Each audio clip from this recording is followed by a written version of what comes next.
kenapa ambisi besarnya itu menutupi akal sehatnya. Ini kalau masih ada yang main-main, saya gigit sendiri. Sudah mulai ngerti ya, oh di sini. Saya sudah mulai ngerti, oh di sini. Saya sudah mulai ngerti. Kalau masih ada yang main-main, sekali lagi, yang gigit saya sendiri. Lewat cara saya.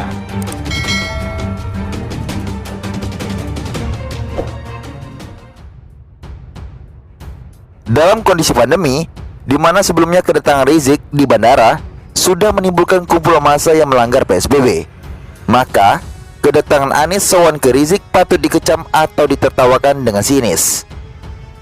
Kalau memang mau silaturahmi, lewat video call kan bisa. Seperti yang disarankan oleh seorang pakar kebijakan publik dari Universitas Trisakti, Trubus Rahardiansyah. Ketemu tidak harus secara fisik, bisa saja video atau telepon. Bisa bilang, mohon maaf Bib, saya selaku pimpinan memberi contoh kepada warga, ucap Trubus.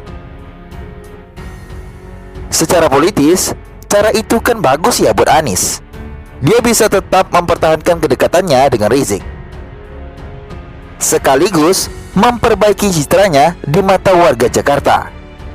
Namun, ambisi politiknya terlalu membuncah, sehingga dia lebih memilih bertemu langsung dengan Rizik. Bahkan, lebih cepat dari rencana yang dikemukakan oleh PA212. Rizik kan datang pada hari Selasa 10 November 2020. Katanya, Anies akan bertemu Rizik pada hari Rabu subuh 11 November 2020. Ternyata, Anies pada Selasa malam sudah mengunjungi Rizik. Foto pertemuan Anies dengan Rizik pun langsung tersebar. Bikin malu sebenarnya. Yang memuji hanya para pendukungnya, ya orang-orangnya itu-itu aja. Mereka berusaha mengangkat citra Anies yang nyungsep dengan memanfaatkan momen pertemuan itu. Seakan Rizik ini lebih tinggi kedudukannya daripada presiden negara ini. Padahal, Rizik kan tidak mengakui pemerintahan Republik Indonesia sekarang. Dia juga menyebut Presiden Jokowi sebagai presiden ilegal. Makar dong. Lalu Anies datang manggut-manggut ke Petamburan. Dan di depan kamera, Anies tampak mengacungkan jempol. Bisa dong kita mengambil kesimpulan bahwa Anies ini mendukung makar. Anies nampaknya sedang bermimpi untuk bisa menaikkan citranya dengan memanfaatkan Rizik. Di berbagai survei elektabilitas saja, posisi Anies terus melorot. Menurut para pengamat politik, itu disebabkan oleh kinerja buruk Anies menangani COVID-19. Jadi, dengan mendatangi Rizik dan melakukan pembiaran terhadap semua kegiatan Rizik yang tidak mentaati protokol kesehatan, dikira akan bikin posisi Anies di survei tambah bagus. Coba saja ya, Anies memanfaatkan Rizik memakai cara lain. Seperti yang saya sebutkan tadi, bertemu Rizik lewat video call saja, dengan alasan untuk memberi 10. Ternyata, Anies pada Selasa malam sudah mengunjungi Rizik. Foto pertemuan Anies dengan Rizik pun langsung tersebar. Bikin malu sebenarnya. Yang memuji hanya para pendukungnya, ya orang-orangnya itu-itu aja. Mereka berusaha mengangkat citra Anies yang nyungsep dengan memanfaatkan momen pertemuan itu. Seakan Rizik ini lebih tinggi kedudukannya daripada presiden negara ini. Padahal, Rizik kan tidak mengakui pemerintahan Republik Indonesia sekarang. Dia juga menyebut Presiden Jokowi sebagai presiden ilegal. Makar dong. Lalu Anies datang manggut-manggut ke Petamburan. Dan di depan kamera, Anies tampak mengacungkan jempol. Bisa dong kita mengambil kesimpulan bahwa Anies ini mendukung makar.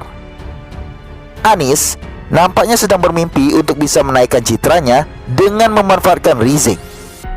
Di berbagai survei elektabilitas saja, posisi Anies terus melorot. Menurut para pengamat politik, itu disebabkan oleh kinerja buruk Anies menangani COVID-19.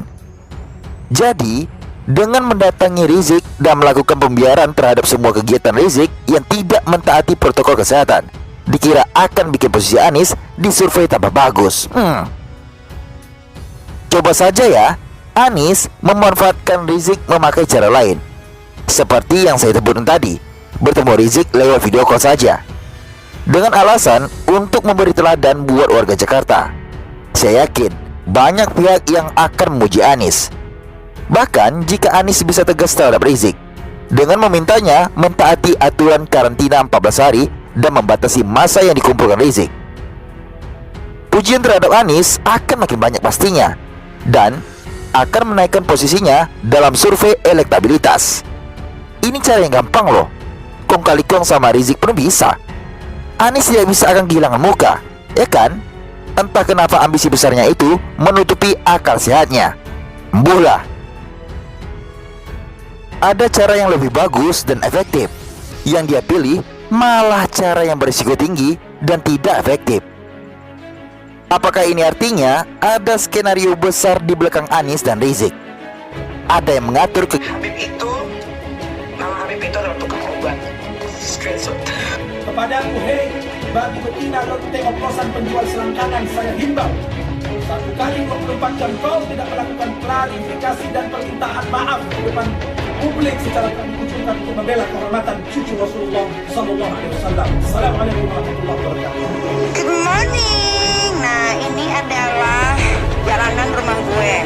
Di ujung sana ada Pak Polisi dan Ibu Polisi yang nunggu. Nah, jadi buat kalian ya, yang datang ke sini keroyokan gak bakal bisa sampai ke rumah gue karena kalian harus di depan situ dulu ketemu sama aparatur negara. Kepadamu, hei, bagi betina lonte oplosan penjual selangkangan, saya himbau. 1 kali 24 jam kau tidak melakukan klarifikasi dan permintaan maaf di depan publik secara terbuka, saya menghakimi beserta 800 laskar pembela ulama akan mengepung rumahmu. Saya serius, saya tidak main-main. Kita lihat apa yang akan terjadi dan akan kami tunjukkan membela kehormatan cucu Rasulullah Sallallahu Alaihi Wasallam. Assalamualaikum warahmatullahi wabarakatuh. Good morning. Nah, ini adalah jalanan rumah gue. Di ujung sana ada Pak Polisi dan Ibu Polisi yang nunggu. Nah, jadi buat kalian ya, yang datang ke sini keroyokan gak bakal bisa sampai ke rumah gue karena kalian harus di depan situ dulu ketemu sama aparatur negara.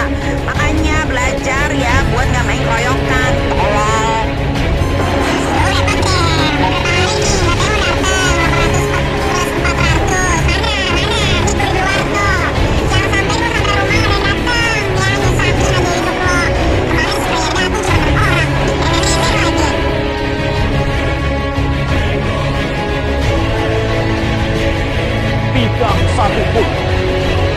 Tidak satupun musuh yang dibiarkan, apalagi melakukan upaya-upaya berupa ancaman dan gangguan terhadap cita-cita luhur bangsa dan negara Indonesia.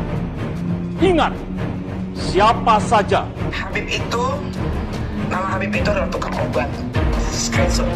Kepadamu, hei, bagi betina lonte oplosan penjual selangkangan, saya himbau. 1 kali